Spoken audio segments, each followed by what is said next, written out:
played really hard Saturday, hard-fought game against a really good football team in Southern.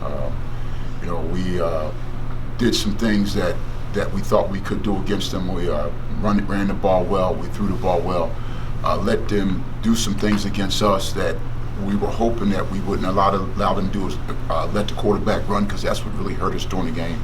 But the thing that hurt us more than that, I think, were the self-inflicted wounds, snap over the head, allowing them to return a kick, and then scoring on right after we snapped the ball over the head. I think those things are self-inflicted, and we just didn't get it done Saturday. Talk to us about the third quarter in this stretch of games right now.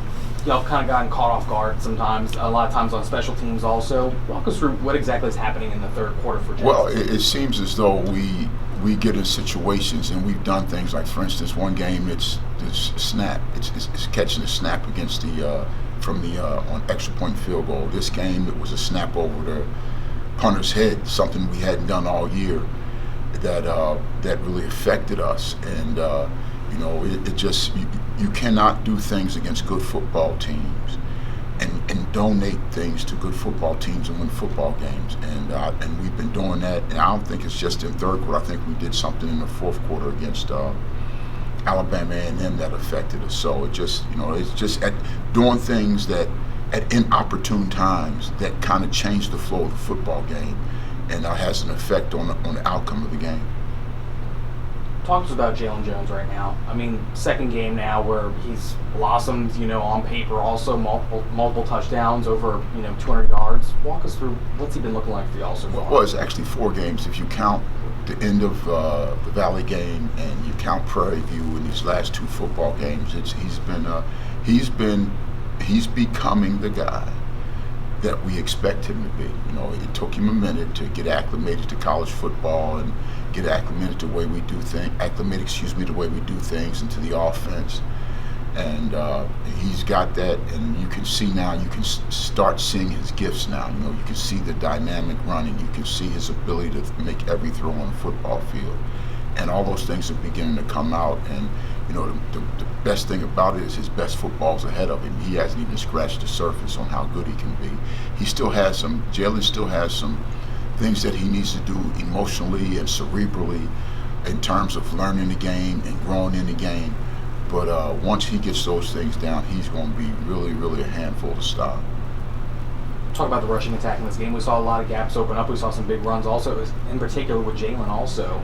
Well, we have been running the ball well probably the last 3 or 4 games.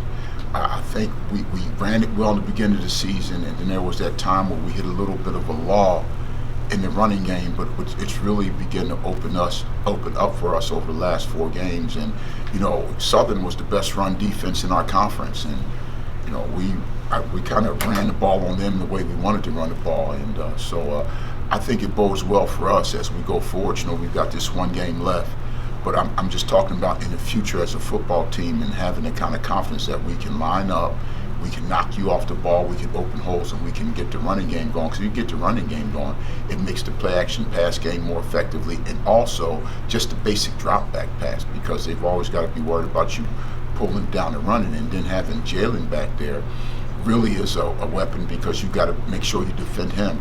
And and I noticed that as the game went on, Southern started spying him to make sure that he wouldn't run out of the pocket. So, going forward, it really is big for us. We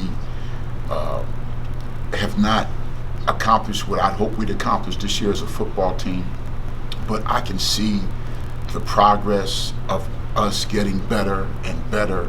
And there's still some things that we have to do as far as a football team wise, as coming together and adhering to the culture that I'd like for us to have, getting the team orientation piece better. But we're on our way to being, I think, a good football team. Talk about Southern. What were some things that they were doing well in that game that, I guess, again, caught y'all off guard, I guess? Well, I don't think there was anything that caught. We knew what Southern did. Southern didn't do anything differently than they had been doing all year. The big thing, Southern's running backs never really hurt us. Their quarterback hurt us, and that's our fault. I'm just being absolutely honest. That's our fault. We've got the guy who has the quarterback has got to play the quarterback, and there were too many times when, for instance, down there, when they scored the last touchdown, it's 3rd down. We're blitzing off the edge blitzer. We know the quarterback keeps the ball. You got to stay on the quarterback. Don't turn in there to handle the run fake. Stay on the upfield shoulder of the quarterback. Go tackle him. And then there was another time he had a long run where we defensive lineman, defensive end has him. He doesn't play the quarterback. And if you don't do your job in a football game, people like him, who is a really dynamic runner, is going to hurt you. So, and we got hurt in the game because of, and that's us again donating things to them. Coach, how do you instill the fact that once you're out front, you have to play harder? Well, we talk about that all the time. I talk about, you guys talk about harder. I talk about putting your foot on somebody's neck. And actually Jalen brought it up at halftime. He's the one at halftime said, it's time for us to put our foot on their neck, because I talk about that all the time. When you get somebody down, you put their foot on your neck, they can't get back up. And we haven't done a good job of that. And hopefully, as we mature as a football team, we will get that piece, because that's a piece that we have got to get. That once you get somebody down, you got to keep them down. And we have not done a good job of that over the past 3 weeks. As a matter of fact, over the whole season, if you look at it. But I believe as we mature as a team, and as we come together as a team, we'll get that piece too. Big rivalry game coming up this weekend. What's your mindset, and what's been your message to the team? Well, if I have to talk to you about getting ready for this one, we don't have a chance.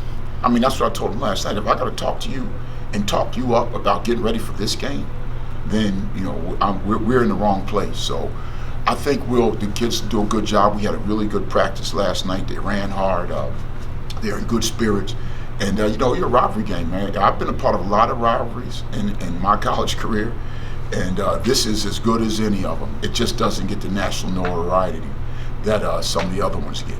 Like Mississippi, Mississippi State, or Pitt, West Virginia, or Pitt, Penn State, or LSU and Alabama, which I've coached in, Texas A&M.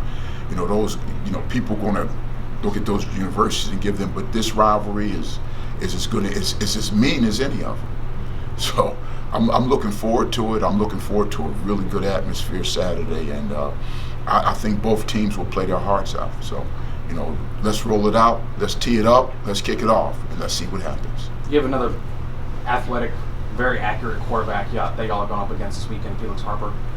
What are some things that he's done well this season that y'all got to look out for? Well, the big thing he does that they do with him is the RPO game, and we've got to make sure that we defend the RPO game. He can make the throws, and when a guy can make the throws, you've got to manufacture, because we have not been a really great pass rushing football team, but we do manufacture pressure with some blitz things, and we need to make sure we get pressure on him and make sure we keep him in the pocket. And if we do those things, we'll be fine. If we'll do those things, we'll get done what we need to get done. What sticks out to you about Alcorn this season that I guess is maybe different, or I guess same old thing? What sticks out to you? He's the difference in their team, in my opinion. The other guy that played was good. He was a dynamic runner, but he couldn't throw like this kid. And this kid presents a package that if you don't contain him, he can get out and run and hurt you. And he can throw the ball, and it looks like to me he can make all the throws. So we've got to do a great job of coverage, obviously, but more than coverage, we've got to make sure we get pressure, because pressure is the key to getting done what we need to get done. You said that you don't need to talk up to your guys this kind of matchup and everything, but they are East Division champions right now. What do you tell them coming into this game in particular? Let's win. Them being Eastern Division champions had no bearing on what the game is going to be. Let's go win the football game. It's the next football game on our schedule. It's a rivalry game. Let's go play as hard as we can, and let's do everything we can to win the football game. Does this game help for recruiting? Everybody talks about that, and I was asked that this morning, but this is what I believe. When you're in recruiting, you're going to get who you're going to get. There's kids that are going to go to Alcorn and not come to Jackson State. There's kids that are going to go to Jackson State that have no interest in going to Alcorn. So we're going to get who we're going to get. They're going to get who they're going to get. And there'll be a guy or two that will be in the balance. But it won't be a recruiting class. And it'll affect maybe a guy or two, but not our class and who we're going to recruit and get.